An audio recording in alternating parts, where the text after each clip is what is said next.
Nos disponemos a recibir el mensaje de Dios en casa. La voz de Dios llega a nuestros hogares por medio de la palabra. CCI en casa. ¿Verdad que Dios es bueno, iglesia? Su bondad permanece para siempre y no merecemos esa bondad, pero somos beneficiarios, somos bendecidos de un Dios que no cambia. Ayúdeme a orar. Padre bueno, te damos gracias por esta tarde y le damos gracias por esta casa espiritual. Hoy oramos, Señor, para que este tiempo sea provechoso a nuestro espíritu. Nosotros sabemos que usted vive. Usted es el mismo de ayer, hoy y de siempre. Usted creó todo lo que existe, Señor. Usted coordina, Señor, la existencia. Usted es artista de la historia. Usted es arquitecto de lo que sucede, Señor. Nada de lo que pasa en este planeta, Señor, en nuestras vidas, sucede fuera de su perfecto y santo conocimiento. Hoy, en esta tarde, nos disponemos a bajar las revoluciones ahorita, Señor, y adorarte de una manera que pocos quieren hacer. Y te adoramos, Señor, con un corazón dispuesto a obedecer. Hoy nos acercamos como hijos e hijas que se acercan a un Padre que habla, que pide, que enseña, Señor, y que muestra el camino correcto en gracia. Enséñanos a responder a tu palabra con obediencia. Hoy disponemos de este tiempo para que su Espíritu Santo se mueva acá en medio de nosotros. Enséñanos, Padre, háblanos. Conviértenos a todos en un terreno bueno, que esté atento a recibir la semilla preciosa de su palabra, para que germine vida en nosotros, en nuestros corazones, en nuestras familias, en lo que necesitamos. Sopla vida hoy. Diga conmigo, sopla vida en mí. Dígalo fuerte, sopla vida en mí.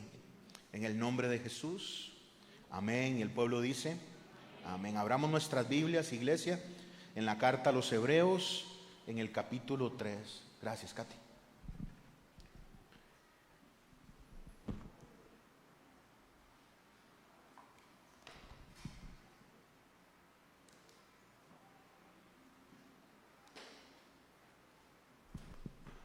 Estamos en una serie completa sobre la carta de los Hebreos. Ya hemos estudiado por ahí de un 25% de la palabra en los 9 años que vamos a tener como iglesia. Nos falta mucho por avanzar, pero no tenemos prisa, porque ¿cuántos están a la espera del retorno del Señor? Que el Señor nos encuentre buscándolo, que el Señor nos encuentre esperándolo, confiando en Él. Y esta serie la hemos titulado La Supremacía de Cristo. No sabemos quién escribió esta carta, pero sabemos que está dirigida a judíos que ahora han salido de la religión judía y empezaron a dar pasos a creer en el Señor. Al principio, la iglesia inicial, que normalmente se le llama iglesia primitiva, pero tiene cero de primitivo, la palabra correcta sería la iglesia primera, tenía una totalidad de su membresía judía. O sea, todos los que empezaron a creer venían del judaísmo. Y a partir del proceso del Espíritu Santo, el Señor empezó a levantar hombres para predicar a las diferentes naciones, para que los gentiles creyeran. Pero esta carta está enfocada a hombres y mujeres que vienen de un trasfondo hebreo, de un trasfondo judío. Entonces nosotros tenemos que hacer unos contrapesos para ir entendiendo qué es lo que el autor quiere dar. Porque como estuvimos hablando la semana pasada, donde el autor compara que Jesús es más grande que Moisés, esa no es una pregunta para nosotros. Ninguno de nosotros, de los que estamos acá, creemos que Moisés puede ser más grande que Jesús. Eso no cabe en nuestra cabeza. Pero para el que está leyendo esta carta, sí, porque viene de una tradición de siglos, entendiendo que el rey David fue vital y entendiendo que Moisés fue importantísimo para que la ley llegara a cada uno de nosotros.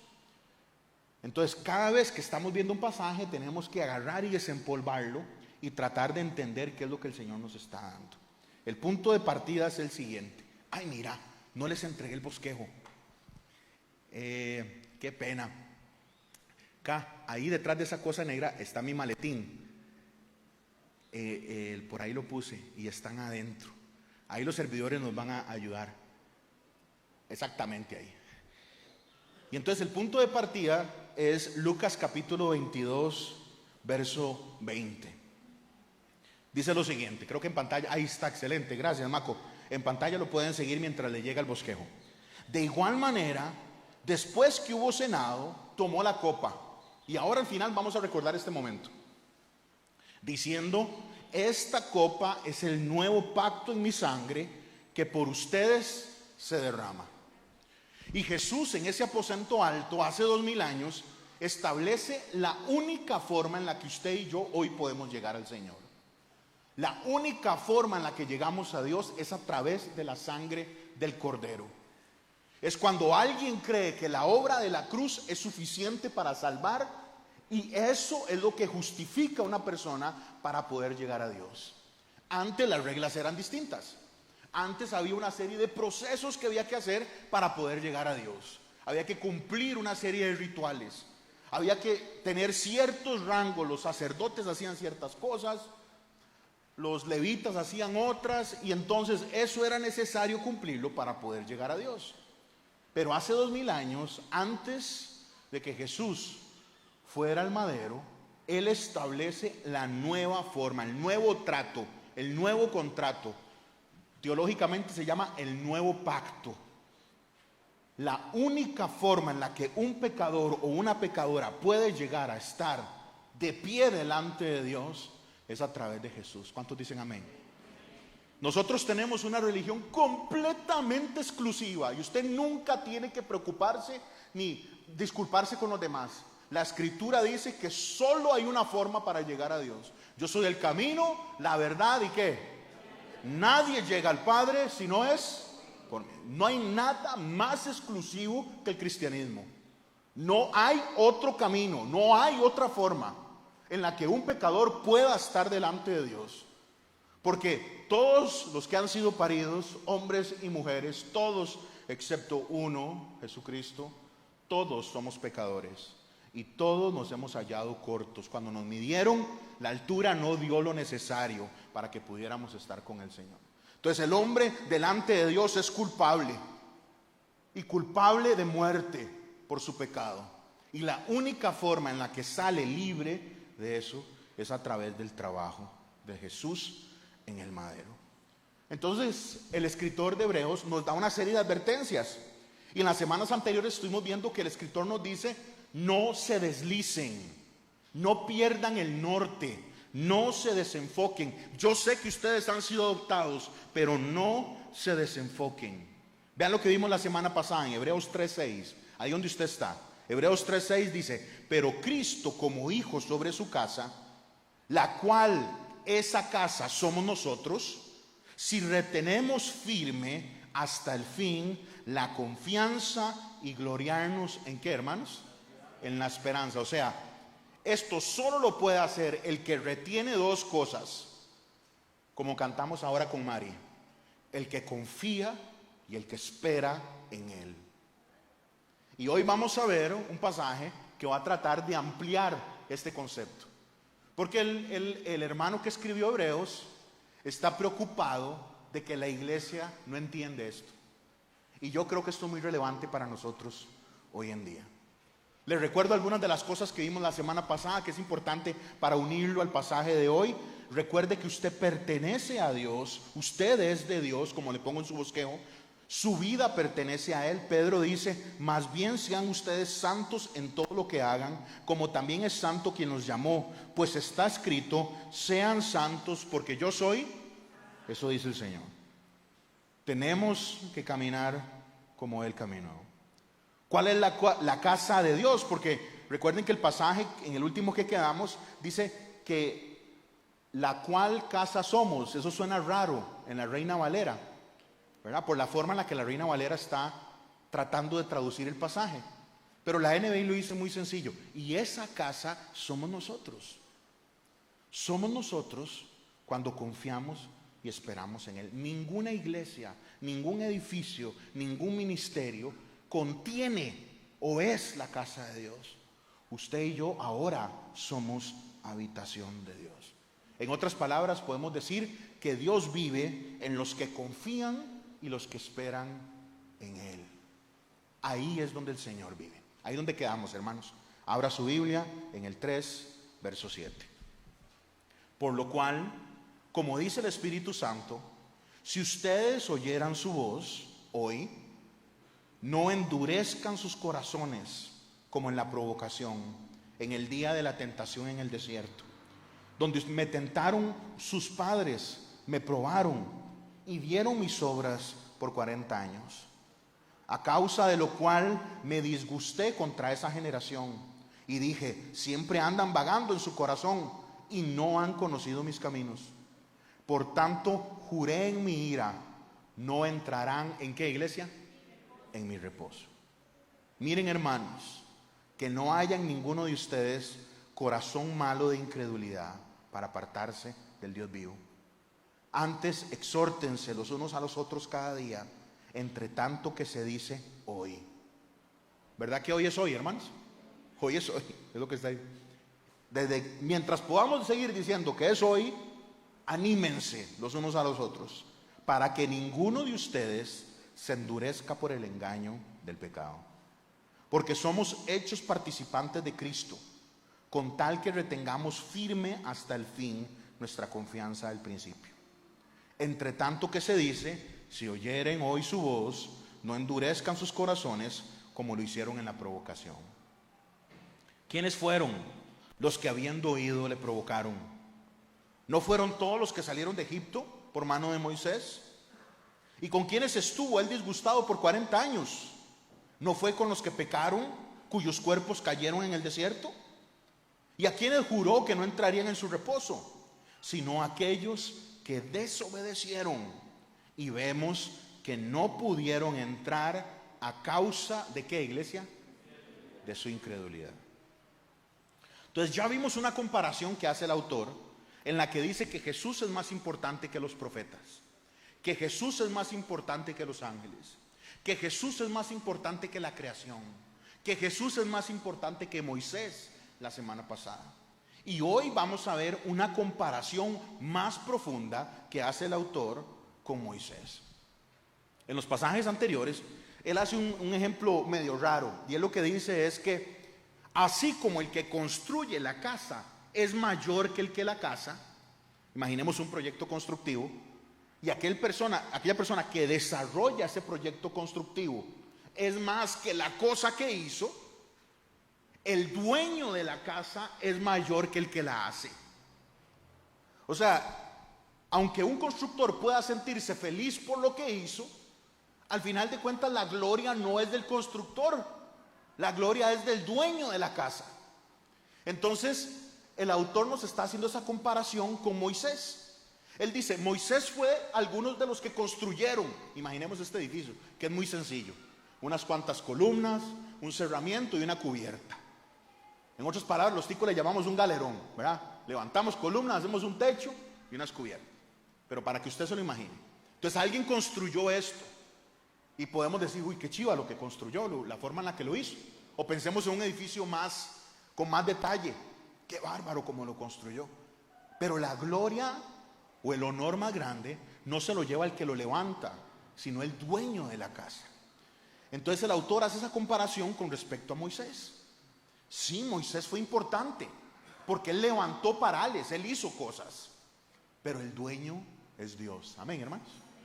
No estamos hablando de una construcción física, estamos hablando de una construcción espiritual en la cual Pablo y Pedro son muy claros, y es el pueblo de Dios construido de piedras vivientes.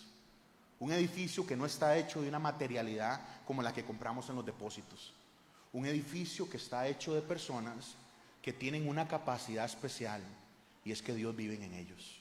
Dios está en ellos. Entonces, si la casa está bonita, el constructor, buenísimo, pero más gloria lo recibe el dueño.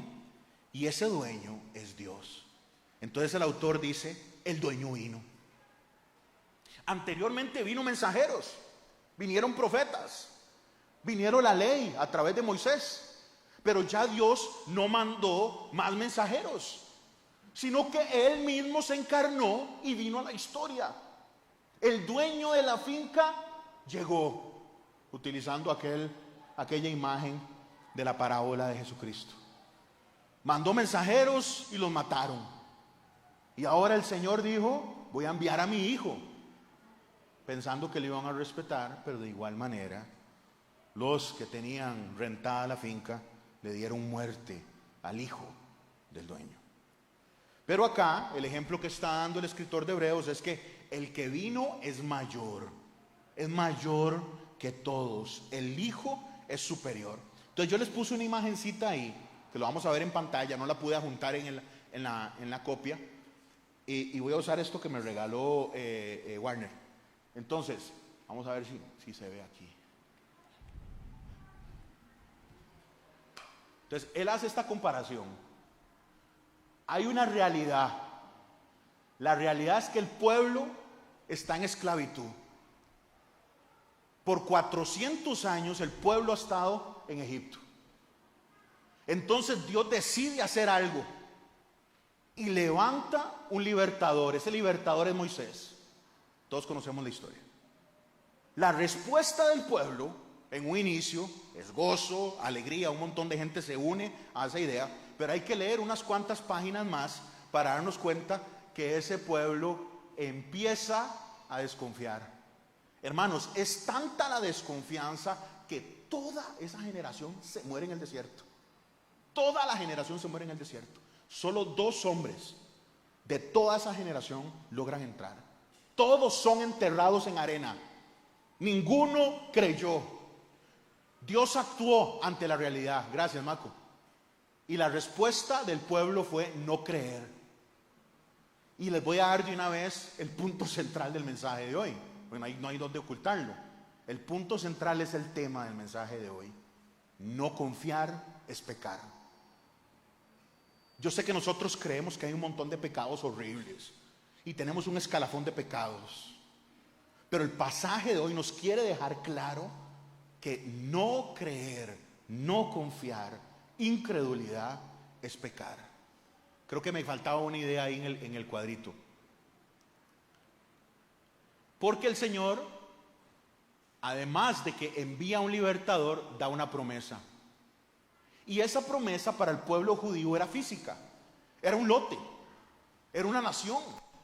La promesa es: si ustedes me sirven, si ustedes siguen lo que yo digo, les voy a dar la casa que le prometí a Abraham. Les voy a dar la bendición de la tierra, y todo lo que sus pies pisen va a ser de ustedes. Es una bendición física, porque Dios, cuando libera, Él cumple sus promesas. El Dios que promete las cumple. Amén, hermanos. Ese es el Dios que confiamos. Pero el pueblo responde sin creer y no ingresan, no entran a tierra prometida. Gracias, Maco. Entonces quiero que tengan eso presente ahora que vamos a entrar a leer el pasaje. Porque el autor de Hebreos lo que nos está diciendo es: cuidado, cometen el mismo error. Cuidado, nos pasa igual. Un pueblo que creyó en el libertador, un pueblo que se montó en la caravana y empezó a hacer camino, pero un pueblo que pereció y murió en el desierto. Un pueblo que no supo confiar, que no supo esperar. En el caso de Israel, la promesa era física, era un terreno, una nación, una soberanía, límites para poder establecer un pueblo. En el caso de nosotros es un pacto espiritual, es una promesa, claro, como estamos viendo los martes, que se le da a Abraham y que el escritor de Hebreos la entiende muy bien. Abraham no estaba esperando una Jerusalén hecha de piedra. Abraham estaba esperando una Jerusalén de gloria que venía del cielo. Entonces la promesa de Israel, como es un pacto que requiere fisicalidad, promesas que hay que cumplir acá, la promesa, el resultado era tierra prometida. Pero ahora, con el verdadero libertador que es Jesús, la promesa es espiritual, es vida eterna en Él. El autor de Hebreos tiene claro algo que yo he tratado de recordarles cada sábado que hemos estado en Hebreos, y es que no hay decisión más importante que coronar a Jesús como prioritario en su vida. Y eso es facilísimo. Yo le pregunto a usted ahorita, ¿cuántos creen que Dios es lo más importante? Todo el mundo va a levantar la mano. Todos los cristianos de todas las iglesias de todo el mundo van a decir que Dios es lo más importante. Pero mentira, mentira. Porque hay dioses falsos que tenemos en nuestras vidas que son más importantes, que nos producen placer, que nos dan satisfacción, que queremos rendirnos ante esos altares. Aunque con la boca cantemos, el Señor es Rey, Jesús es Señor, con nuestra vida y con nuestras acciones se vive lo opuesto. Verso 7. Por lo cual, como dice el Espíritu Santo, si ustedes oyen su voz, iglesia, escuchen. Si oímos su voz, no endurezcan su corazón, como lo hicieron en la antigüedad. La Reina Valera dice en la provocación, otras versiones dicen en la tentación, en el día de la prueba en el desierto, donde me tentaron sus padres, me probaron, vieron mis obras 40 años. Por eso yo me disgusté contra esta generación. Hermanos, yo sé que Dios es amor. Amén, iglesia. Pero Dios es fuego. Y esto nadie lo predica. ¿Quién quiere oír que Dios está disgustado? Y disgustado, ojo lo que quiero que nos enfoquemos. Porque nunca lo que vamos a hablar hoy tiene que ver para el perdido, para el impío. Todo tiene que ver para sus hijos. El disgusto de Dios con el pueblo en Israel cuando estaban saliendo de Egipto es para con su pueblo, y la advertencia que estamos viendo hoy es para con su pueblo, es para nosotros. Sus papás me intentaron, me dieron a mí moverme por 40 años. Verso 10. Por lo cual me disgusté contra esa generación y les dije, vea qué interesante, siempre andan vagando ¿en qué, iglesia? Y hoy lo que le dicen a los jóvenes es: sigue tu corazón, confía en sus emociones. Si usted siente que es lo correcto, hágalo. ¿Cómo tomar decisiones? Si uno oye la estupidez que dicen los consejeros colegiales, con todo cariño y respeto, los psicólogos, los terapistas, los consejeros, las burradas que le dicen a los papás, que tiene que ver con la decisión del corazón. No podemos confiar en nuestro corazón, porque nos perdemos en nuestro corazón, porque siempre andan vagando en su corazón, dice el Señor, y no han conocido mi camino. Por tanto, juré en mi ira, no entrarán en mi reposo. Yo sé que usted ya lo sabe, esto es un salmo, es el Salmo 95. Es una descripción de Israel en el desierto. ¿Quién es Israel en el desierto? No hay agua. Y entonces el Señor le dice a Moisés: golpee la roca, sale agua. Unos meses después se están quejando porque no hay carne. El Señor manda carne, después están quejando porque no hay pan. Necios. La Biblia nos dice que añoraban la comida que había en Egipto. Una generación que vio a Dios moverse como ninguna. Como ninguna. ¿Se imagina usted presenciar una plaga? Una sola plaga. Verse un río convertirse en sangre. Ver todas esas calamidades golpear por completo el imperio más grande. ¿Se imagina usted estar delante del mar y ver a Dios abrirlo durante la madrugada? ¿Se imagina usted estar sediento y llegar a un lugar donde el agua no sirve, está sucia, y con solo lanzar un palo, el líder se convierte esa agua en agua dulce y fresca? ¿Se imagina tener hambre y ver del cielo caer las hojuelas que se iban a convertir en el pan? ¿Se imagina tener sed y ver a Dios proveyendo agua de lugares increíbles? Esta generación vio a Dios moverse de una manera espectacular. Pero hay un momento en el que se rompe el vaso, se riega el vaso más bien, la gota que derrama el vaso. Y es en el portón de tierra prometida, llamémoslo así simbólicamente, un pueblo que se llama Cades Barnea. Y Moisés, como un líder espectacular que lo fue, lleno de errores como todos nosotros. Creo que hay pocos personajes tan sorprendentes como Moisés, en la escritura. Y Moisés tomó una decisión. Vamos a mandar a 12 espías. Mandan a 12 muchachos a recorrer la tierra. Se toman su tiempo, caminan las ciudades, investigan cuáles son los ejércitos que tienen, cuáles son las debilidades y fortalezas, y regresan con ese FODA a decírselo a Moisés. Y en el momento en el que regresan, empiezan a decir estos comentarios. Son enormes, son grandísimos, somos como grillos, sus paredes son altísimas, las ciudades son vastas, es increíble, no lo podremos hacer. Hasta gigantes viven ahí. Solo hay 2 locos ahí entre esos 12. Moisés, Josué, ¿y quién? ¿Alguien recuerda? Y Caleb. Y esos 2 dijeron, pero lo que el Señor dijo, Él lo va a cumplir. Lo que el Señor prometió, Él lo hará. Pero los demás contagiaron a todo el pueblo. No hay forma. Es muy formidable el enemigo. Es muy grande lo que tengo adelante. Es muy ruda mi bronca. Este matrimonio ya no tiene solución. Esta cuestión ya no hay camino. Es demasiado grande lo que hay que hacer. No lo podemos conquistar. Ponga esto delante de la dificultad que usted hoy está viviendo. Con su enfermedad, con su crisis, con su dificultad, con su falencia. Usted puede tomar la postura de los 10, que es la de la mayoría, o puede tomar la postura de algunos, que es un remanente muy pequeño, que escucha una promesa de Dios y cree. Tal Roberto tiene una canción que dice, tan solo una palabra, con solo una orden suya es suficiente.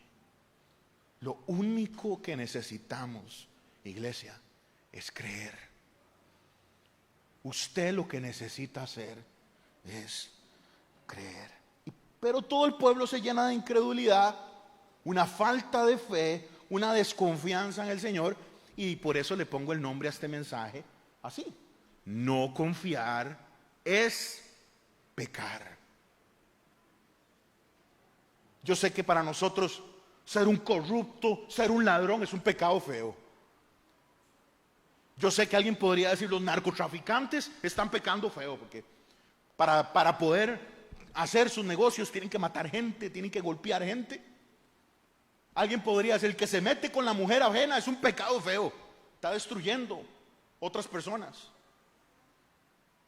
Pero hoy quiero que usted salga de esta casa sabiendo que cuando no creemos, pecamos feo.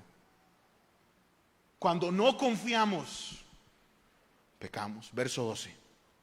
Miren, hermanos, que no haya en ninguno de ustedes corazón malo de ¿qué? Qué interesante, ¿verdad? No es corazón malo de asesino, no es corazón malo de envidioso, de alguien que odia, no es corazón malo de alguien que roba, que alguien que estafa. Es corazón malo de incrédulo, de incredulidad, para apartarse del Dios vivo. Yo tengo 4 ideas que quiero dejar en su corazón hoy. La primera es esta. Son 4 mensajes de Dios para usted y para mí esta semana. El primero es esto: Dios nos hace una advertencia hoy, esta tarde. Eviten el corazón incrédulo. Eviten el corazón sin fe. ¿Cuál es la amenaza? Porque cuando Dios dice eviten algo, hay una razón.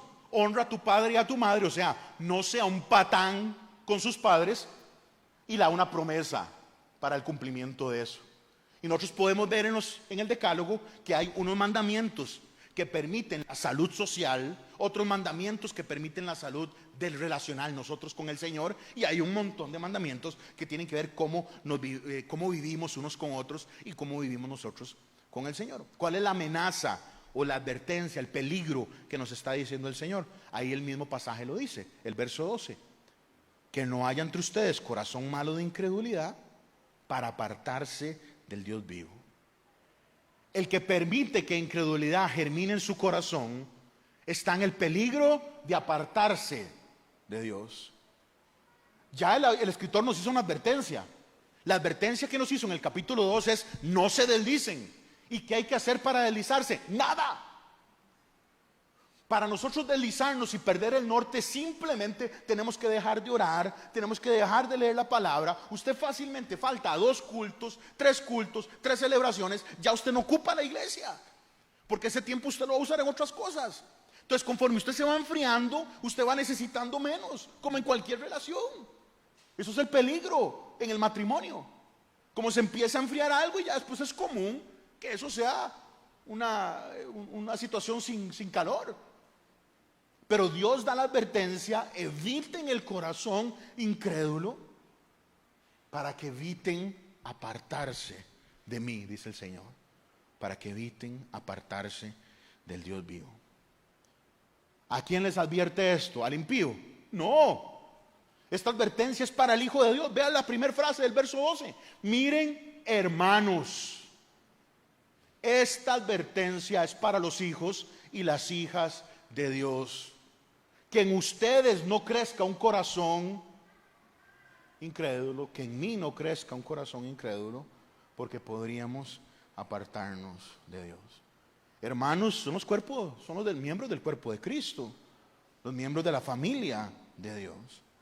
Y aquí yo quiero, hoy no es martes, no vamos a profundizar en teología, pero quiero que entienda algo rápido.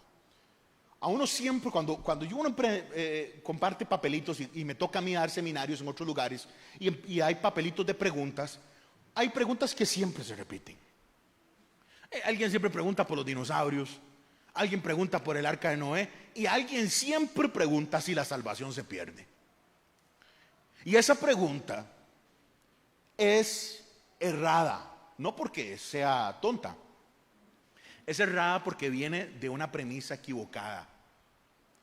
Porque la gente dice: si la salvación se pierde, ¿cómo Dios salva? Y si la salvación no se pierde, ¿cómo alguien puede seguir portándose mal, por decirlo así, y no perder o no recibir consecuencias? Pero el error está en la forma en la que la pregunta se hace. Porque yo creo que esa pregunta está teñida de morbo. ¿A qué me refiero? La pregunta intenta contestar llamémosla así, una intriga que yo tengo: es ¿cuánto pecado aguanta Dios? O sea, ¿hasta qué punto Dios me va a decir que ya yo no puedo estar con Él? ¿Cuántas veces, qué cosas puedo yo hacer hasta que Dios se canse de mí? Entonces yo he escuchado tanta gente, y me toca a veces en los paneles, cuando estamos contestando una pregunta, y a veces la gente empieza: yo creo. Vean, hermanos, a mí no me interesa lo que usted crea, perdóneme. Se lo voy a decir un poquito más: a mí me vale un pepino lo que usted crea. Y usted debería pensar lo mismo en un tema tan importante. Si yo empiezo a contestar eso, es que yo creo, estamos mal. Porque no es lo que yo creo, no es lo que yo siento. Es más, ubíquese. No importa lo que nosotros pensemos, aquí lo que importa es lo que el Señor dice. Amén. Entonces, démosle vuelta a la pregunta. Y se las planteo así lo pongo en su bosquejo. ¿Advierte la Biblia que los creyentes deben cuidar su caminar en Dios? ¿Advierte la Biblia? 100% que sí. Si usted me pregunta a mí, ¿la salvación se pierde?, mi respuesta va a ser no. Porque Jesús dice que el que está en su mano, nadie lo arranca. Amén, hermanos. Y la Escritura nos dice en Romanos 10 que si nosotros confiamos, creemos y confesamos con nuestra boca, el Señor salva. ¿Cuántos creen eso? Amén. Entonces, yo llevo años tratando de explicar esta tensión que está en la Biblia. Esta presión que está, o tensión, llámelo presión si es una fuerza con otra, o tensión si son dos cosas que están siendo estiradas, que son verdad en la Escritura. Y una tiene que ver desde la postura de Dios, desde los lentes de Dios. Ve aquí estos lentes que yo tengo acá. Yo les he contado que yo tengo un problema en mi ojo izquierdo. Sin este lente no veo bien. Entonces, desde los lentes de Dios, yo soy salvo, porque Él no tiene tiempo. Pero desde mi perspectiva, que yo todavía no estoy en gloria, entiendo que soy salvo. Amén, hermanos.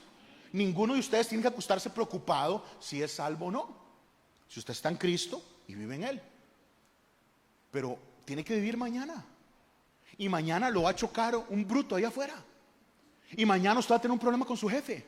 Y mañana nos vamos a enfermar. Y mañana va a ser tentado en pecado. Y mañana va a vivir escasez. Y mañana va a vivir prueba. Y mañana va a vivir dificultad. Y mañana va a tocar cruzar una puerta incómoda, donde Dios dice que no a algo, donde se nos va una persona, donde se nos va un trabajo, donde perdemos algo en lo que estábamos seguros. Y la vida se vive ahí, en esa tensión, en la cual yo estoy seguro que Dios me salva, pero también el Señor me invita a estar en Él. Me invita a vivir en Él. Advierte la Biblia que los creyentes deben cuidar su caminar en Dios 100%. Miren, hermanos, que no haya en ninguno de ustedes corazón malo de incredulidad para apartarse del Dios vivo. Yo tengo mi salvación segura en Dios y yo oro por mis hijos. Y mi esposa y yo oramos para que mis hijos aprendan a tener una relación personal con el Señor. Y yo oro por ustedes, que son el rebaño humano que Dios ha puesto bajo mi cargo, entendiendo que el pastor es Él y que yo temporalmente estoy acá. En otro momento estará otro hombre. Pero oro para que estemos seguros en la salvación que da Dios. Pero ante esa seguridad yo no me quedo inerte ante la preciosa decisión de Dios de redimirme. Yo entiendo que Él extendió su mano y la metió en el lodo cenagoso y me sacó a mí de esa cochinada, al igual que usted. Y yo entiendo perfectamente que Dios desde antes de la fundación del mundo me pensó y la pensó a usted y nos pensó para redención eterna. Y esto es tan real que el Señor nos ve en gloria, adorando en Apocalipsis al Cordero. Amén, hermanos. Eso es una verdad, una seguridad. Pero de la misma manera yo respondo ante Dios. Respondo ante esa salvación increíble. Claro que Dios me salva, claro que Dios me sostiene, claro que Dios me ama, pero claro que Dios me llama a seguirle. Toma tu cruz y sígueme. Pedro se está ahogando en el mar, caminó sobre el mar, puso la mirada en las olas, se empezó a hundir y empezó a levantar su mano y empezó a gritar: sálvame. Alguien tiene que gritar y decir: Señor, aquí estoy. Con manos alzadas vengo, como cantamos ahora. Aquí estoy, Señor. Sálvame, redímeme. Claro que Dios me escoge, pero claro que alguien grita: sálvame. Sálvame. Por eso no todos se salvan. Pedro dice que Dios quiere que todos se salven. Pedro anhela, igual que el maestro, que todos se salven. Pero el mismo que sella nuestra redención dice que la puerta al infierno, parafraseémoslo, la puerta al infierno es amplia, la calle al infierno es grande, 20 carriles, pero la puerta a la gloria es angosta y pocos la caminan. Manada pequeña, dice el Señor. Claro que Dios me escoge, claro que Dios me salva, pero la Biblia me advierte a estar despierto, a estar atento. ¿Está conmigo, mi hermano? ¿Está conmigo, mi hermano? Esta es la tensión que usted tiene que conocer, no entender. Hay misterios en la fe. Este es uno de ellos. Dios salva, claro, y yo respondo ante esa decisión de Dios. Así que la pregunta de si la salvación se pierde, yo siempre le doy vuelta. ¿Qué es lo que realmente quiere saber usted? ¿Cuánto pecado aguanta Dios? Bueno, Pablo es claro, predica la gracia, pero Pablo dice: si usted toma por barata la gracia, mejor se muere. Mejor se muere. Porque ese es el miedo que vivimos los pastores que predicamos la gracia. Y es que alguien medio dormido se medio despierte en el sermón y escuche: usted no se salva por lo que usted hace, ni se pierde por lo que usted hace. Y entonces alguien dice: perfecto, voy a hacer mi vida como me da la gana. Porque la gracia no es un permiso para pecar.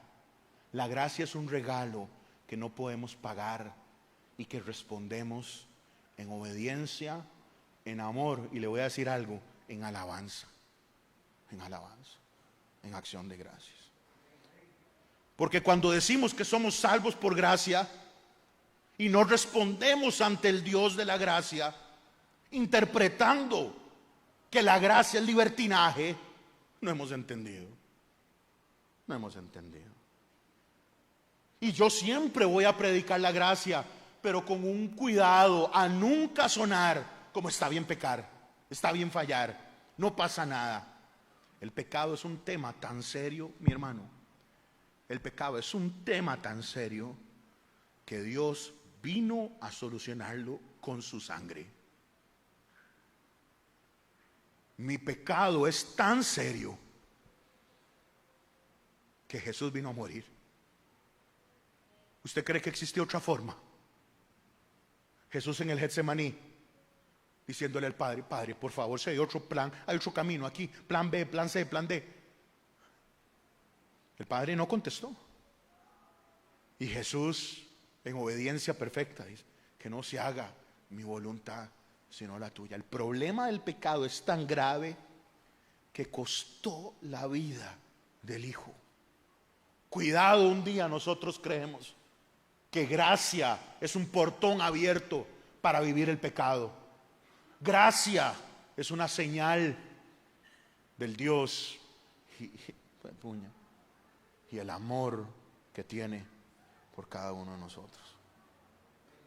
Entendiendo esto, la salvación no se mantiene por portarse bien. Usted se va a sorprender de un montón de gente que va a estar en gloria, y de la misma forma se va a sorprender de un montón de gente que va a estar en el infierno. Y usted va a llegar: ¿y dónde está aquel carajo? Y no nos damos cuenta que en una reunión con el Señor le va a decir: ¿usted quién es? Yo no lo conozco. Ah, pero yo era director de ministerio, yo era misionero, yo era pastor, yo era evangelista. Y el Señor le va a decir: al fuego preparado para Satanás y sus demonios. La salvación solo se obtiene por medio de la fe. ¿Fe en qué? Fe en lo que Jesús hizo. Creemos en lo que el Señor hizo. Y entonces un hombre o una mujer que cree que Jesús murió para pagar su pecado, entiende lo que costó que ese pecado fuera cubierto.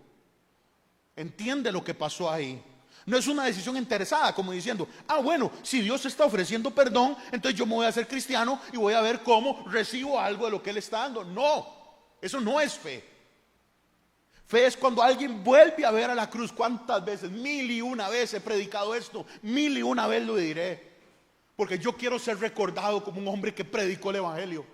Es un hombre, una mujer que ve la cruz, y en esos dos maderos, en esos dos palos, ve a Dios morir. Y cuando ve su vida, dice: yo soy el que tenía que estar ahí, por mi pecado, por mis pensamientos, por mis acciones. Yo soy el que tenía que estar ahí, pero Él tomó mi lugar. Y entonces no decimos: ah, ahora yo voy a vivir mi vida y voy a pecar como me da la gana. No, esa decisión de Dios nos rompió y caemos ante la cruz y decimos: Jesús, gracias. Gracias porque yo iba para el infierno. Gracias porque yo estaba completamente perdido. Gracias porque no había nada de valor en mí, pero usted murió por mí. Y vemos el madero ensangrentado. Pero gracias al Señor, la historia no termina ahí. Y en ese lugar de muerte, de carne podrida, de todos los que habían matado esa semana, de todos los que habían crucificado. ¿Usted cree que a Jesús le dieron una cruz nueva? La vigueta que Él tuvo que jalar, ¿quién sabe cuántos habían matado ahí? Llena de excrementos, llena de orines, llena de todo lo que la gente había sufrido, el suplicio. Y vemos ahí donde Jesús murió. Pero al tercer día, el Señor en gloria y en poder, le vuelve a dar vida al Cordero. ¿Cuántos dicen amén? Y en ese momento es derrotado el pecado, la muerte, Satanás y toda hueste contraria a Dios. No es una persona interesada que dice, mira, como Dios perdona, ahora yo voy y hago lo que quiera. No tiene fe. El que vive así no conoce a Dios y se va a ir al infierno y arderá para siempre. Fe es alguien que dice, esa cruz era mía, yo tenía que morir ahí, pero hoy vivo, hoy estoy en Él. Verso 12. Miren, hermanos, que no haya en ustedes corazón malo de incredulidad. Vean la advertencia. La advertencia del escritor de Hebreos es: eviten la falta de fe, eviten la incredulidad. Creo que en su bosquejo le pongo: incredulidad es falta de fe. Incredulidad no es duda, hermano. Las dudas Dios las soporta, porque una duda usted la lleva a Dios, una duda usted la lleva a la Biblia, y entonces usted le pregunta a Dios y Dios contesta. Eso no es incredulidad. Las dudas se valen.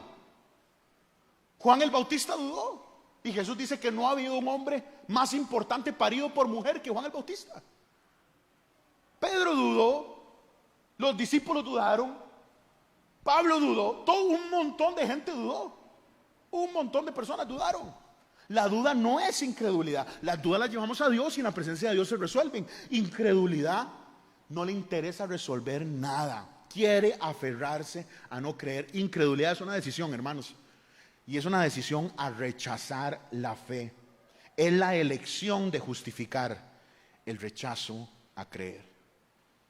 Esta semana a mí me entristeció mucho porque salió otro escándalo en los Estados Unidos con un pastor que yo lo conocí en uno de los viajes de entrenamiento que pude hacer, y conocí su iglesia espectacularmente grande, un ministerio bíblico profundo en Dallas, con un enredo moral. Pero esa misma semana, otro pastor acusado de abuso, no recientemente, sino hace muchos años, pero igual abuso, de una niña de 12 años. Una niña. En el campamento hablaba con Maco de un ejemplo de una persona con la que él está trabajando y una situación dentro de iglesias de abuso. Hermanos, este mundo es terrible, está perdido, y lastimosamente cada vez va a ser peor. Pero incredulidad es cuando alguien agarra lo que quiere y lo convierte en su argumento para no creer. Para no creer. Hechos 19:9, se lo pongo como ejemplo. Pero endureciéndose algunos y no creyendo, maldiciendo el camino. Recuerden que a la iglesia al inicio no le decían iglesia. La primera vez que le llaman iglesia es en Antioquía. Que a iglesia lo que quiere decir es asamblea, reunión. Pero primero se le llamaba al movimiento del camino. Entonces, algunos endureciendo su corazón y no creyendo, maldiciendo el camino delante de la multitud. Entonces Pablo tomó una decisión, se apartó de ellos, separa a los discípulos, o sea, ya no va a las sinagogas, y discutiendo cada día en la escuela de uno llamado Tirano. En otras palabras, Pablo empieza a notar que hay personas que simplemente endurecen su corazón y no quieren creer. No quieren creer. Existen personas que van a decidir no creer. Uy, hermanos, a borbollones, a borbollones. Pero esta carta no está dirigida a ellos. Esta carta está dirigida al creyente, a usted y a mí. Hermanos, que no hayan ustedes un corazón que tenga indicios de falta de fe, porque eso puede ser acción para apartarse del Dios vivo. Esa es la primera idea. Eviten un corazón incrédulo. Segunda idea esta tarde: Dios nos pide que no haya en ninguno de nosotros corazón, y vea cómo lo subrayo, malo. Malo. de incredulidad. Aquí la idea del autor es que la falta de fe nos aleja de Dios. Si usted deja de confiar en Dios, eso lo va a alejar del Señor. Porque la incredulidad es una frase. La incredulidad es lo siguiente. La incredulidad es escuchar que Dios dice algo y yo decir que no es así. En otras palabras, incredulidad es llamar a Dios mentiroso. Falta de fe es decirle a Dios, yo no creo lo que usted está diciendo. Y si usted no cree lo que una persona está diciendo, usted le está diciendo a esa persona mentirosa. Y si usted no cree lo que Dios está diciendo, usted le está diciendo a Dios mentiroso. ¿Cómo evitamos ese corazón incrédulo? Ve al verso 13. Antes, exhórtense los unos a los otros. Vean que acabamos de estudiar los dones espirituales. Y cuando hablábamos del don de exhortación que menciona Pablo en Corintios 14, no se refiere a aquel que es un regañón chichoso, sino se refiere a una persona que anima, una persona que está cercano al otro, que le puede decir qué bien que lo está haciendo, pero como está cercano al otro, también le puede decir, eso no se hace, hágalo bien, honre a Dios. Entonces exhortar es animar. Entonces dice, antes anímense los unos a los otros cada día, entre tanto que se dice hoy, o sea, siempre, para que ninguno de ustedes se endurezca por el engaño del pecado. ¿Cómo evitamos una decisión o pasos para caer en incredulidad? Hermanos, evitamos eso estando cerca del cuerpo de Cristo. Evitamos eso, querida iglesia, congregándose, estando cerca, hermanos, compartiendo con gente cristiana, viniendo a estudiar la Biblia los martes, viniendo a estudiar la Biblia los sábados. Ahora me dijeron los servidores, vamos a hacer un cafecito para el final. Y entonces el que quiera se queda conversando, porque la idea es que estemos juntos. ¿Cómo evitamos un corazón incrédulo? Estando cerca. Esto el enemigo lo sabe, porque él sabe que aislándonos es una forma de hacernos débiles, una forma en la que llamémoslo así, nos vacunamos en contra de la falta de fe. Es estar en la familia de la fe. Es la familia en la que no hay rechazo ni vergüenza, porque es la familia que dirige Dios. Vea lo que dice Pablo a la iglesia en Éfeso, verso 5. Creo que lo pongo en su bosquejo, pero igual Marco nos ayuda. Así que tengan cuidado de su manera de vivir. No vivan como necios. Vean, hermanos, yo sé que suena feo esto, pero la Biblia varias veces nos dice esto. A uno le puede parecer ofensivo. No sea tonto, no sea tonta. No vivan como necios, sino como sabios, aprovechando al máximo cada momento oportuno. Porque los días son, ¿qué, hermanos? Son malos. Los días son malos. Por tanto, no sean insensatos. De nuevo, no sea tonto, sino entiendan cuál es la voluntad del Señor. Y vean los consejos. No se emborrachen con vino, que lleva al desenfreno. Al contrario, sean llenos del Espíritu. ¿Está diciendo el Señor que no tomen vino? No, está diciendo no se emborrachen, no pierda el control. Anímense unos a otros con salmos, himnos, canciones espirituales. Canten y alaben al Señor. ¿Con qué?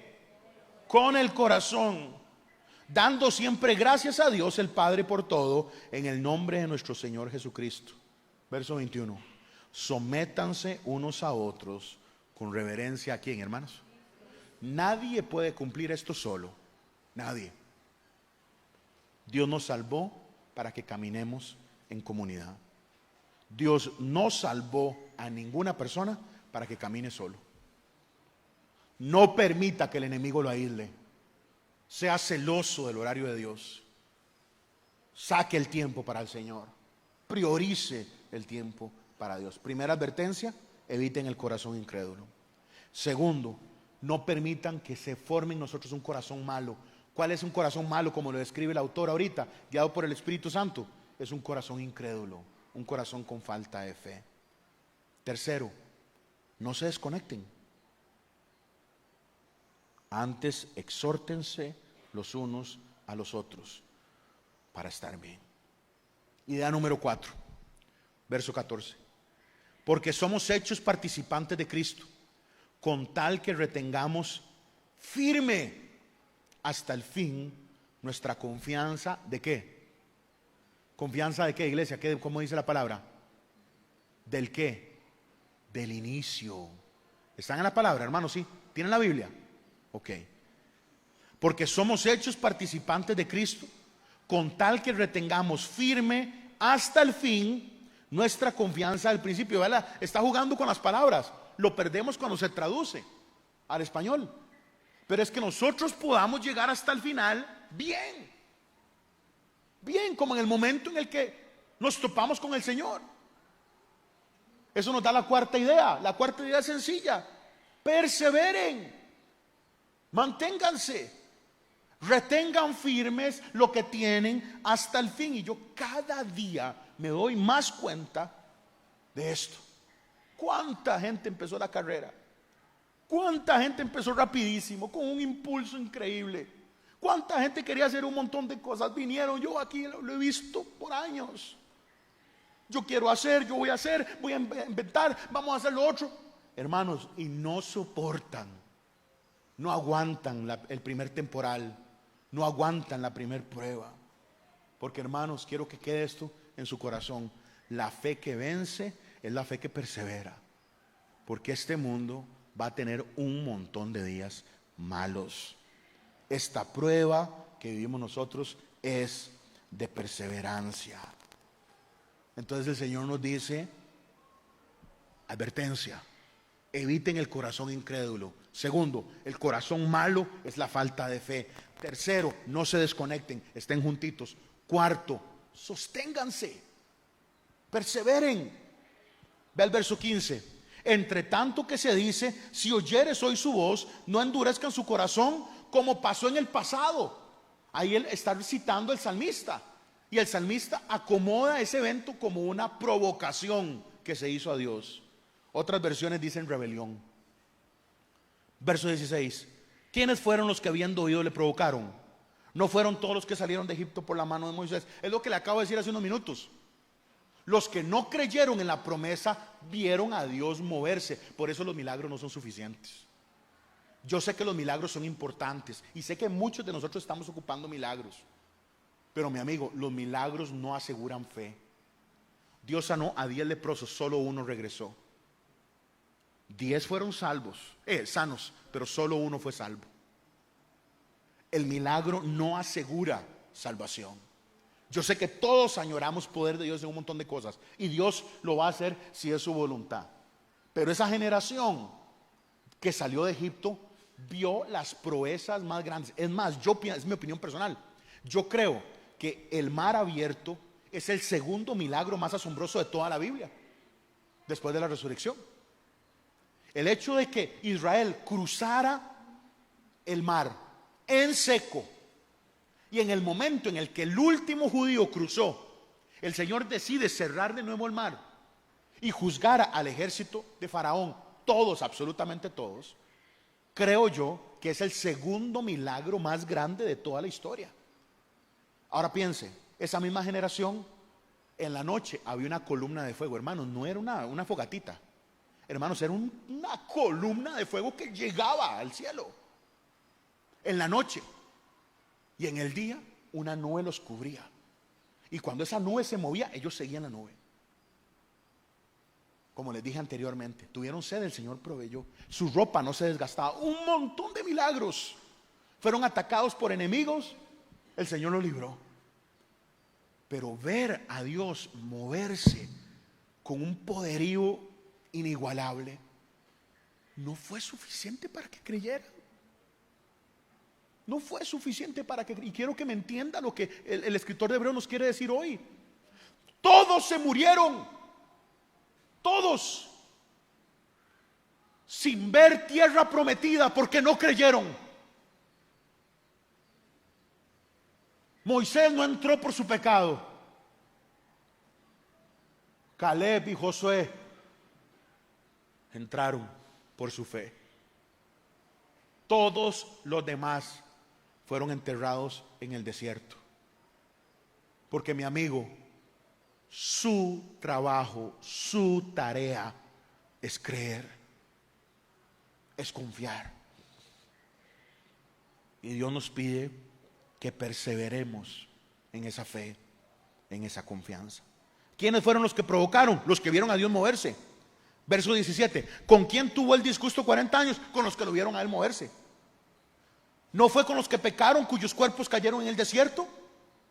¿Y a quienes juró que no entrarían en su reposo? Sino aquellos que lo desobedecieron. No confiar, no creer es desobedecer. No confiar es pecar. Y vemos, dice el escritor, que no pudieron entrar a causa de la incredulidad. Esto no es para impíos. Esto no es evangelístico. Esto es para los hermanos y las hermanas, para nosotros. Por falta de fe no entraron en el reposo del Señor. Habrá gente metida en la iglesia que no confía. Habrá gente en la iglesia absteniéndose de pecado, tratando de vivir mejor, cumpliendo una lista de cosas que él cree que es importante para ser un cristiano, pero no cree en Dios. No confía que Dios puede hacer lo que él dijo que iba a hacer. Idea 1, una advertencia: evite el corazón incrédulo. 2, evite el corazón malo. ¿Cuál es? El que no confía. 3, no se desconecte de la familia de Dios. 4, persevere. Ahora, el escritor lo que quiere darnos es una foto de cómo gente que caminó creyendo que era pueblo de Dios no llegó. ¿Verdad que rudo? Yo no sé, por eso esto, y yo por eso les digo que nosotros hemos decidido algo complejo, que no es nada nuevo. Esto se ha hecho desde la Reforma, predicar toda la Biblia. Pero es tan fácil predicar lo que es cómodo. Lo que el Señor nos está diciendo es: cuidado, somos como los judíos que se creyeron pueblo de Dios y no llegaron. Y yo quiero que usted me entienda, la salvación está segura en Dios. ¿Usted me da un amén? Pero a la misma vez está la tensión que tiene un hombre y una mujer que decide creer y confiar. Porque el que confía, porque el que cree, sí puede entrar en el reposo del Señor, en el descanso. Vean esta gema que les voy a dejar y con esto cierro. Isaías capítulo 30, verso 15. Voy a pedirle a la alabanza que me ayuden. Vean esta gemita que encontré para compartirla con ustedes hoy. Esta es una joya del profeta Isaías. Isaías 30, 15. Porque así dijo Jehová el Señor, el Santo de Israel: en descanso y en reposo serán salvos. En quietud y en confianza será vuestra fortaleza.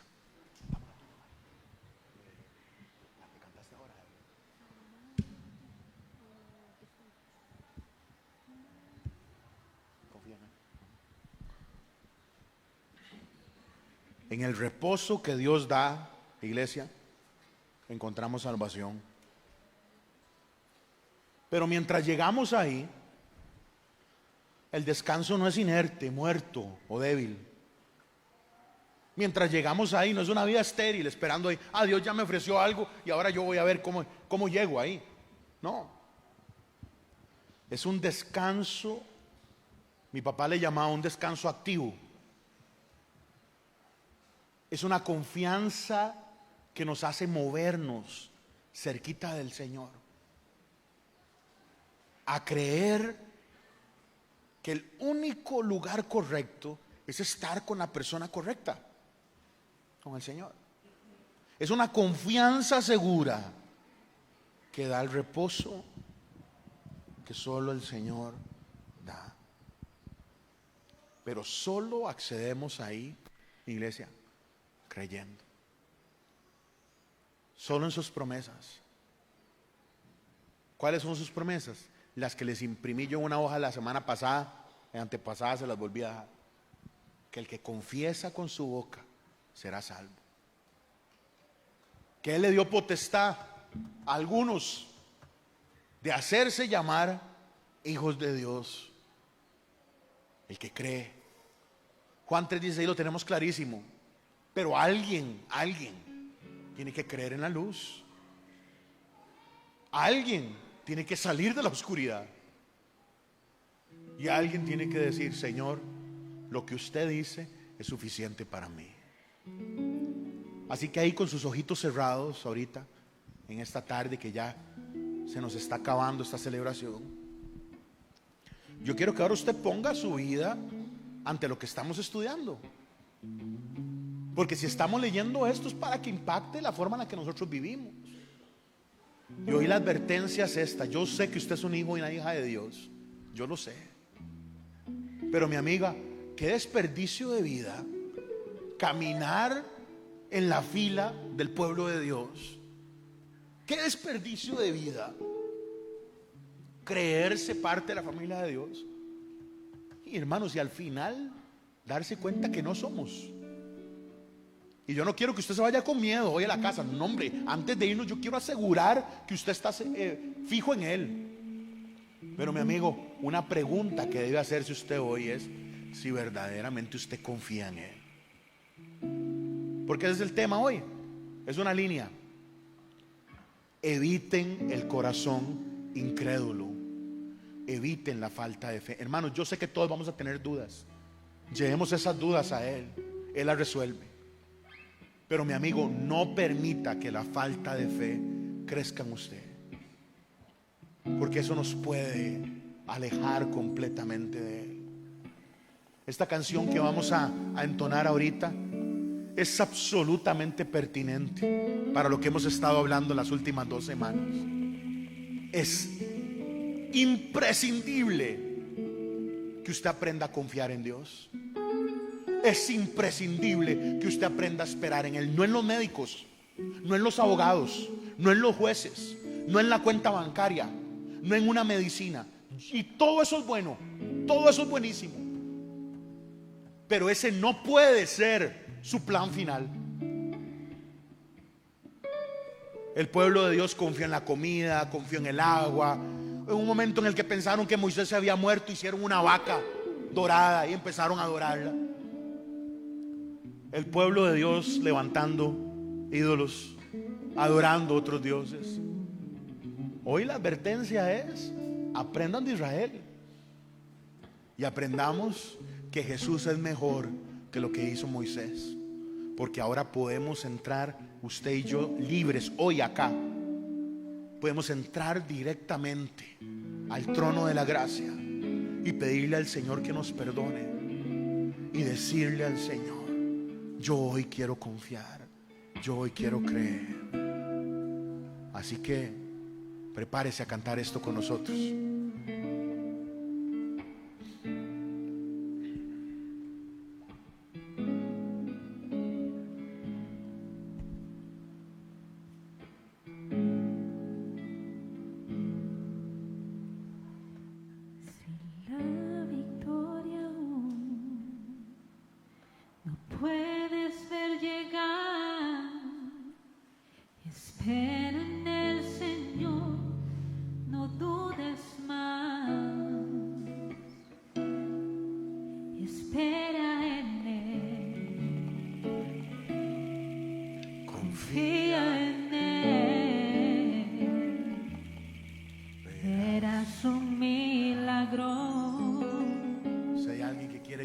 Y esperar en Él, lo invito a que se ponga en pie ahí donde usted está, mi hermano.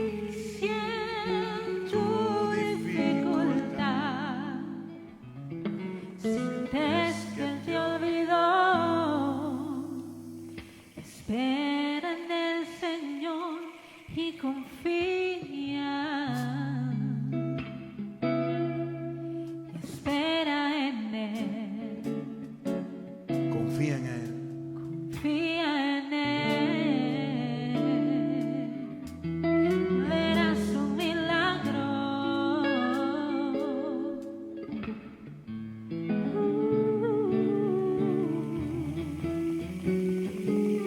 Oh Dios,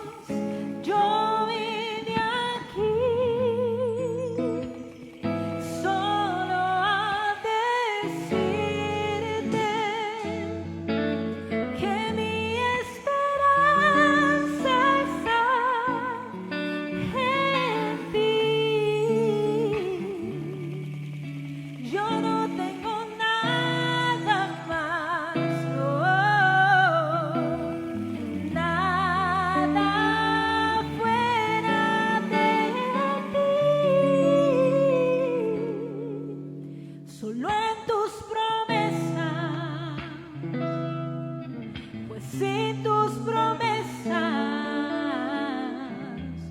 yo no tengo nada. No tengo nada. Yo no tengo nada. Vamos a levantar la voz. Digámosle, yo vine aquí.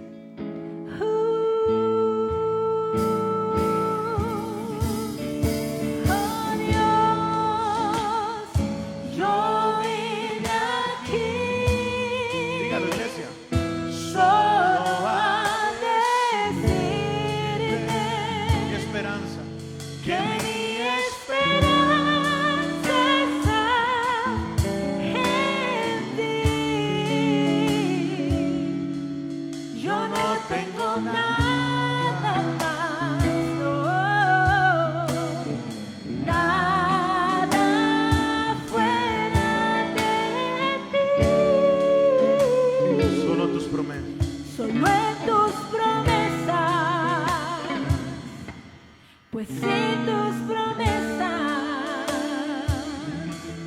yo no tengo nada.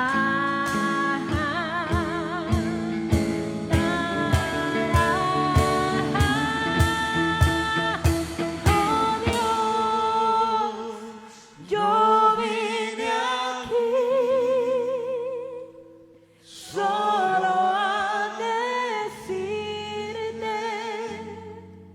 que mi esperanza está en ti.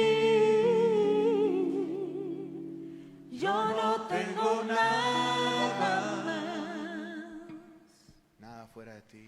nada fuera de ti, solo en tus promesas. Pues sin tus promesas yo no tengo nada. No tengo nada. Yo no tengo nada. Dígalo, nada. Tengo nada. Yo no tengo nada. Eso es tan fácil decirlo, hermanos. Es tan fácil decir que no tenemos nada. Pero tengo hermano, nada. tenemos un montón de cosas. Tenemos la carrera, tenemos la familia, el afán, lo que pedimos, lo que ocupamos. Un montón de cosas hay ahí. Hoy el Señor nos quiere recordar que claro que podemos llamarnos su pueblo, que claro que podemos seguirlo a Él, pero los únicos que entran en el reposo son los que confían, y los que confían hasta el final, los que perseveran hasta el final.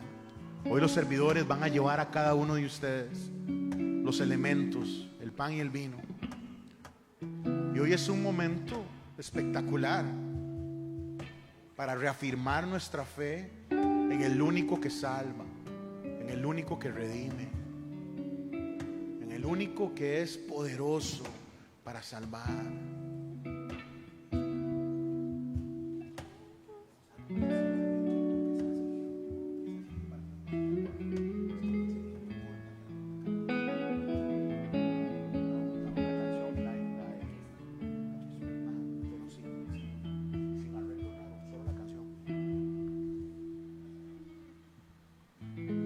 Así que ahí el pan y el vino en cada una de nuestras manos hoy es un recordatorio que el Señor vino a solucionar la forma en la que nosotros podemos llegar a Dios, que Él vino a arreglar la forma en la que podemos ahora acceder a Él. Pero amigo, gracias, K. Pero mi hermano, alguien tiene que ir a Él, y es lo que hemos estado hablando. Alguien tiene que decir: aquí estoy, Señor. Alguien tiene que decir: Señor, yo hoy vengo aquí. Hoy vengo a decirle que mi confianza está puesta en usted. Aquí estoy, como vamos a cantar ahorita, con nuestras manos nos rendimos ante ti. Claro que Dios salva, no hay duda. No hay duda. Pero claro que alguien tiene que levantar la mano y rendirse ante Él.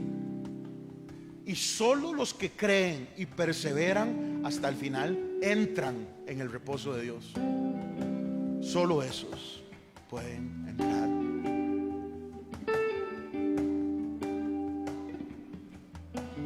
Tú eres el principio,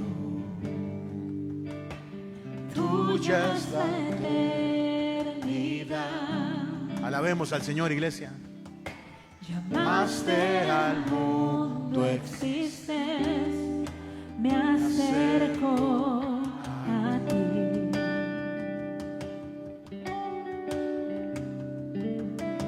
Moriste por mis fracasos,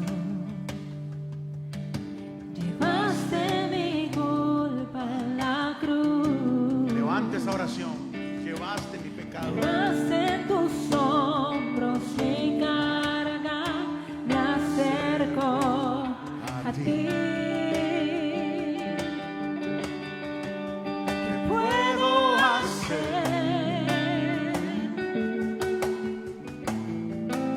¿Qué puedo decir? Ofrezco mi corazón Completamente. completamente a ti. Yo quiero que lo digamos fuertísimo. ¿Qué puedo hacer? ¿Qué puedo hacer? ¿Qué puedo decir? ¿Qué palabra sería formidable ahorita? Ninguna. Nada es pertinente, Señor. Te ofrezco. Te ofrezco mi corazón completamente a ti. Aleluya, Señor. Hoy decidimos creer. Completamente a ti.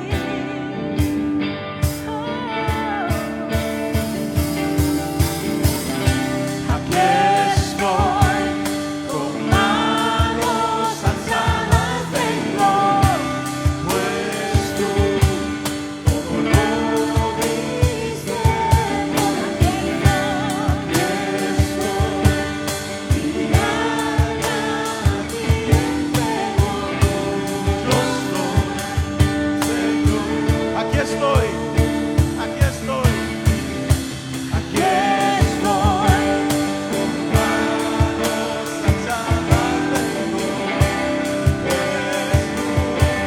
Todo lo diste por mí. Aquí estoy, mi alma a ti entrego, tuyo soy, Señor. Aquí estoy, con manos alzadas vengo, pues tú todo lo diste por mí. Aquí estoy, mi alma a ti entrego, tuyo soy.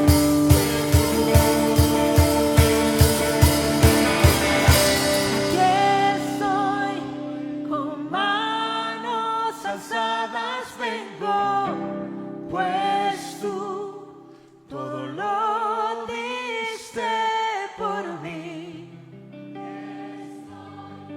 Mi alma a ti entrego, tuyo soy, Señor. Ahí donde usted está, tome la piecita de pan que fue amasada y horneada con cariño para nosotros.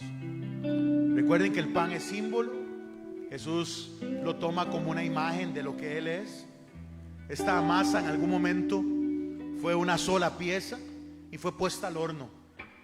Al igual que Jesús pasó por un montón de pruebas, y como el profeta Isaías dice, fue golpeado, fue molido por nuestro pecado. Esta pieza de pan es símbolo del cuerpo de Cristo, y hoy recordamos el momento en el cual Él entregó su cuerpo para salvación. El mismo escritor de Hebreos nos va a recordar que es necesario el derramamiento de sangre para la remisión de pecados. Al igual que en el antiguo pacto era necesario que los animales fueran sacrificados, ahora el único y verdadero cordero, el cordero perfecto inmolado, ha derramado su sangre en la cruz hace 2000 años. En el mismo momento en el que estaban degollando el cordero que iba a ser el símbolo de perdón.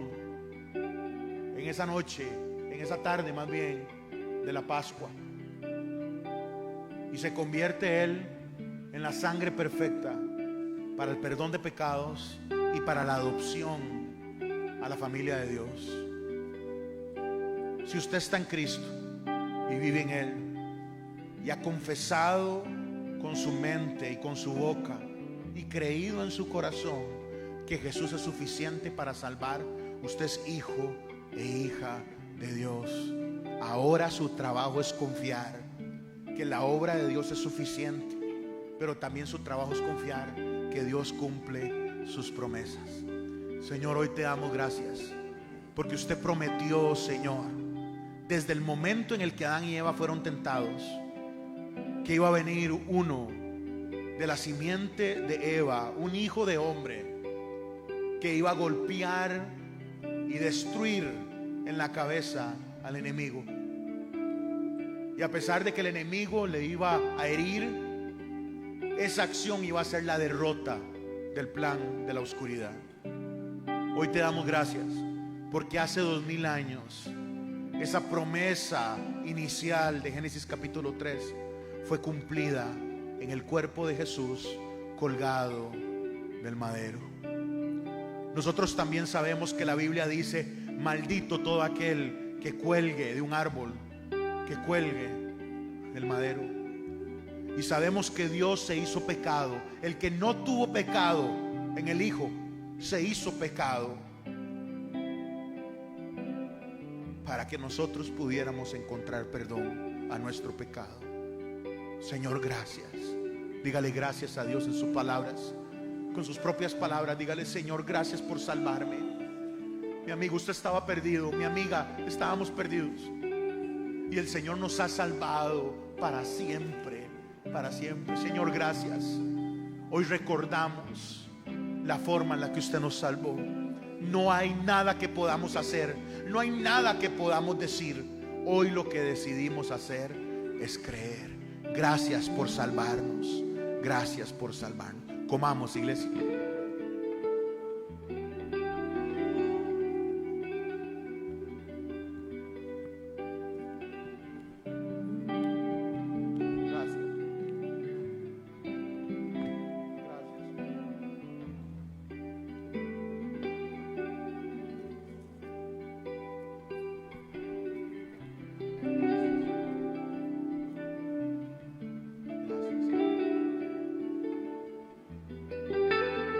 Gracias, Señor. Gracias porque usted nos limpia de todo pecado y de toda maldad. Ahora tome su copita. Esta copita tiene fruto de la vid. Y en ese aposento alto, ese jueves, el Señor tomó el cáliz y dijo: en el caso de él dijo de una manera directa: esta es mi sangre que por ustedes es derramada. Cada vez que ustedes coman y beban, recuérdenme. El Señor quiere estar en nuestras vidas, hermanos. Él quiere estar con nosotros. Él quiere que lo recordemos. Hoy recordamos el momento en el que el Señor derramó su sangre para salvación. Cuando lo traspasaron para saber de que Él estaba muerto, salió agua. Y los médicos que saben de esto dicen de que esa es la señal inequívoca de que el Señor había tenido una falla completa en su sistema y murió ahí en el madero. Antes era necesario derramar la sangre de un animalito. En Egipto, hoy que recordábamos la salida de Egipto, sangre en el dintel de la puerta, en las columnas, en los marcos de la puerta, marcaba una familia que había creído, que había confiado. Hoy nosotros no tenemos que hacer nada de eso, porque el Cordero es suficiente. ¿Cuántos dicen amén? Hoy lo que hacemos es recordar que su obra nos salva. Y yo no sé si eso toca su corazón, pero a mí siempre me rompe porque yo no merezco nada. No merezco absolutamente nada. Y Dios murió en mi lugar para salvarme. Por eso yo decidí entregar mi vida a Él. cada día de mi vida es para Él. Porque no puedo pagar como Él me limpió y me lavó. Y cuando pienso en la cruz, lo único que pienso es cómo no lo merezco. Pero a la misma vez pienso, Señor, gracias. Gracias por salvarme. Esta copa de vino, de jugo de la vid, es símbolo de la sangre del Cordero derramada para remisión de pecados. Hoy, por la fe que tenemos en Jesús, podemos llegar al Señor. Aleluya, hermanos. Y si hoy usted y yo morimos, estaremos en gloria con Él, porque somos parte de su familia en fe. Señor, gracias. Gracias por derramar su sangre hasta morir en mi lugar. Con sus palabras, dígale: Señor, gracias. Gracias, Dios, yo no merecía nada. Gracias, Dios, por la forma en la que usted me redimió. Y hoy recuerdo eso. Y hoy proclamo que usted es hacedor y cumplidor de promesas. Y hoy proclamo lo que usted hizo, pero también proclamo, Señor, lo que usted prometió. Y una de esas cosas es que usted pronto viene por mí y por su iglesia. Y yo sé que todas las promesas que usted ha dado se cumplirán, porque son en usted un sí y un amén. Y yo sé, Señor, que aunque todavía mis ojos no lo ven, lo veremos con nuestros hijos, con nuestra familia, con los matrimonios, con lo que estamos viviendo, con dificultad, con enfermedad, con escasez, con problemas, Señor. Yo confío, diga conmigo, yo confío. Yo confío, diga, yo confío que usted es Dios que promete y cumple. Dígalo conmigo, yo confío que usted es Dios que promete y cumple. Yo creo, Señor. Proclamo su muerte y proclamo su regreso. Bebamos, iglesia.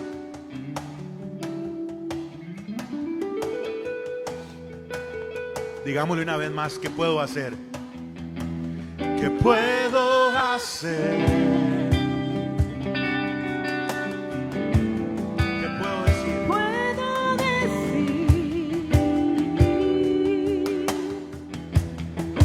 te ofrezco mi corazón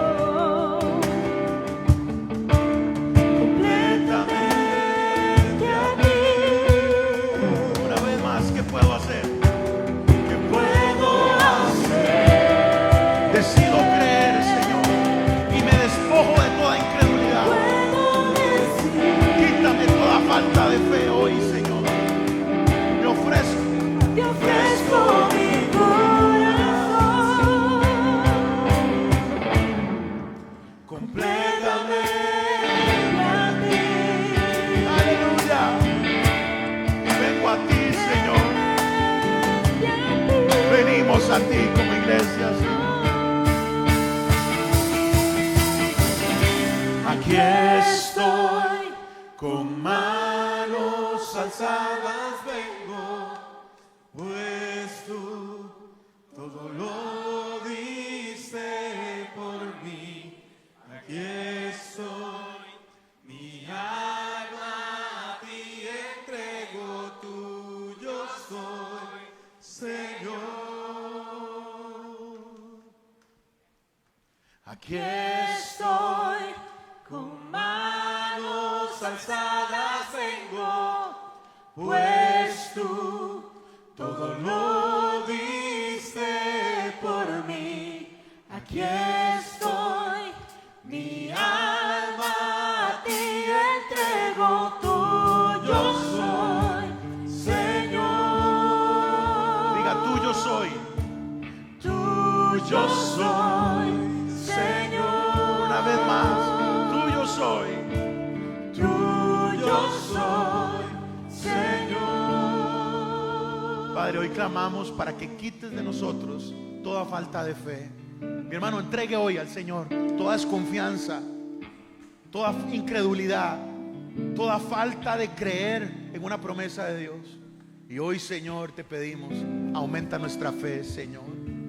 Si usted dice que la fe empieza como un granito de mostaza, pero se convierte en la más grande de las hortalizas, hoy oramos para que nuestra fe crezca y se fortalezca en ti.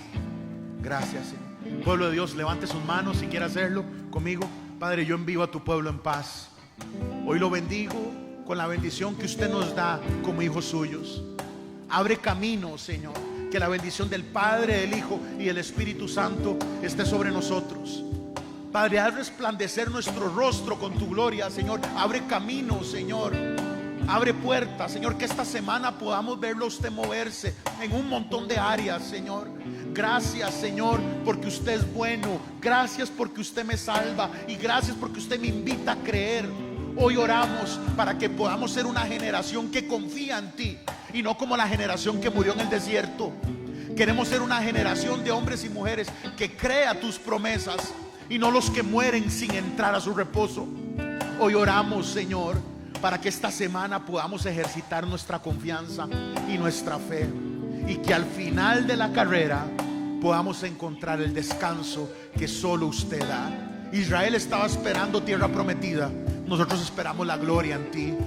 Y pronto, Señor, esperamos, Señor, poder sostenernos según tu fuerza y según tu voluntad, Señor, para ver su rostro, Señor. Y hoy te damos gracias porque usted es bueno para salvar y fuerte para sostenernos. En el nombre de Cristo Jesús, envía a tus hijos en paz. Amén. Y el pueblo dice amén y amén. Que el Señor les bendiga, iglesia. Aproveche para abrazar a alguno que tenga ahí cerquita. Nos vemos el martes, si Dios lo permite.